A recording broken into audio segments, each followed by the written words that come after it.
আসসালামু আলাইকুম।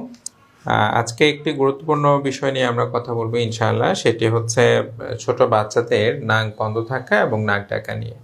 তা আমরা দেখি যে এই অল্প বয়সে অনেক সময় আমাদের কাছে অনেক পেশেন্ট আসেন, যারা গার্ডিয়ান থাকেন ওরা বেশ উদ্বিগ্ন থাকেন যে আমার এই ছোট বাচ্চা, ওর বয়স মাত্র 3 বছর বা 5 বছর বা 7 বছর, তার নাক ডাকার সমস্যা কেন, কেন সে হাঁ করে ঘুমায়। তো যখন আমরা এই ধরনের পেশেন্টগুলো দেখি এবং আমরা যখন তাদেরকে সূক্ষ্মভাবে ইভ্যালুয়েট করি, তখন দেখি যে বাচ্চাগুলোর নাক বন্ধ থাকা, হাঁ করে ঘুমানো, সবসময় সর্দি লেগে থাকা, গলা ব্যথা করা, কানে সমস্যা হওয়া, এই সমস্যাগুলো প্রায় লেগে থাকে।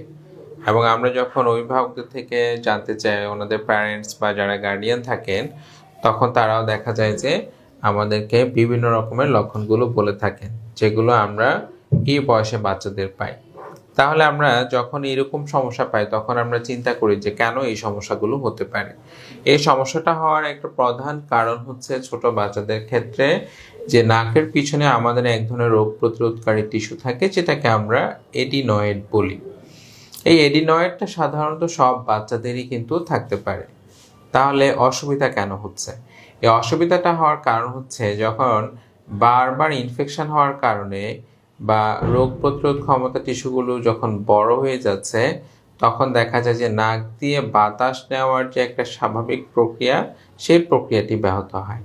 আর এই প্রক্রিয়াটি যখন ব্যাহত হয়, তখন বাচ্চা নাক ডাকা, মুখে হাঁ করে ঘুমানো, ঘন ঘন সর্দি লাগা, মেজাজ খিটখিটে হয়ে যাওয়া, কানে ব্যথা করা, কানে কম শোনা, এবং অনেক সময় হচ্ছে তার কান দিয়ে পানি, পুঁজ এগুলো যাওয়া।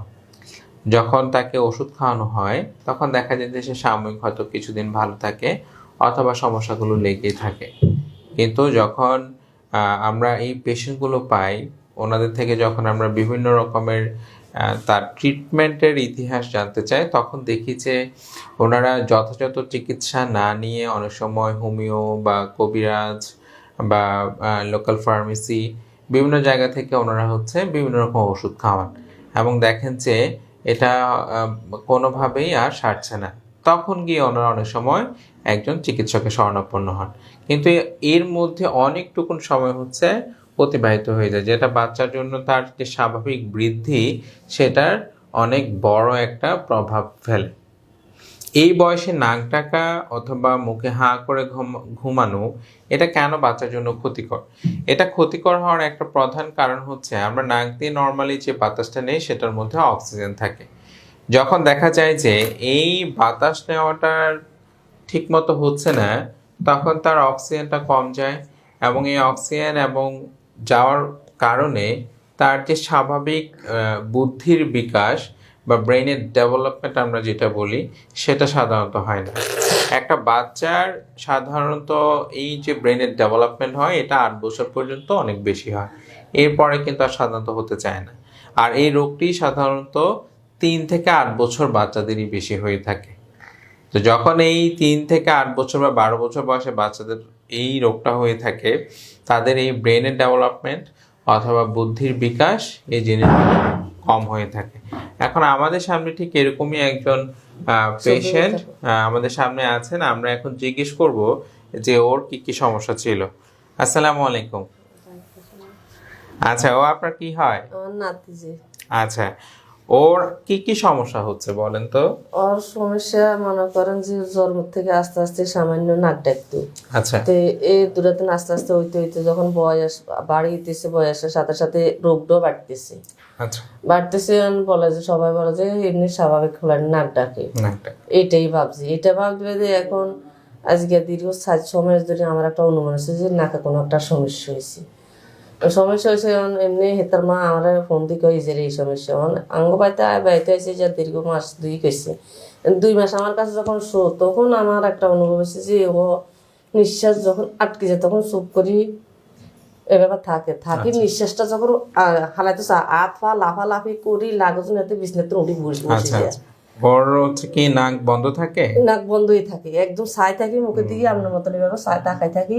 হের নাকটা একদম এই ডান সাইডের পাশেটা একদম ওর বন্ধই থাকে। নাকে ঘন ঘন সর্দি লাগা এসব থাকে? এটা আবার শুকনো সর্দি, নাক ভর্তি থাকে। সব সময় আর সর্দি নাক থাকে? ডাকতে না দেখুন উপর দিকে কিভাবে নাক টানে, অনেক কষ্ট ওর করে কি নাক টানে। আপনার মনে হয় কান পাকা বা হ্যাঁ, কানে ব্যথা করা এগুলো হয়? হ্যাঁ, কানেতে ফানি যায়, এই কানেতে দোনো কানেতে কয়েকদিন বাদে বাদে ফানি যায়, এই কানেতে একটু ফানি। আচ্ছা আচ্ছা, ওকে। কালকে রাত মনে হয় যে কানে একটু কম শুনছে হ্যাঁ পারে। হ্যাঁ, কানে কম শুনে বলাইলে কবে আমরা শুনুন জানেন না যে কানে কম শুনি, কানে আচ্ছা শুনি আচ্ছা না, আচ্ছা। কানে যেন হানি যা উঁচ যা।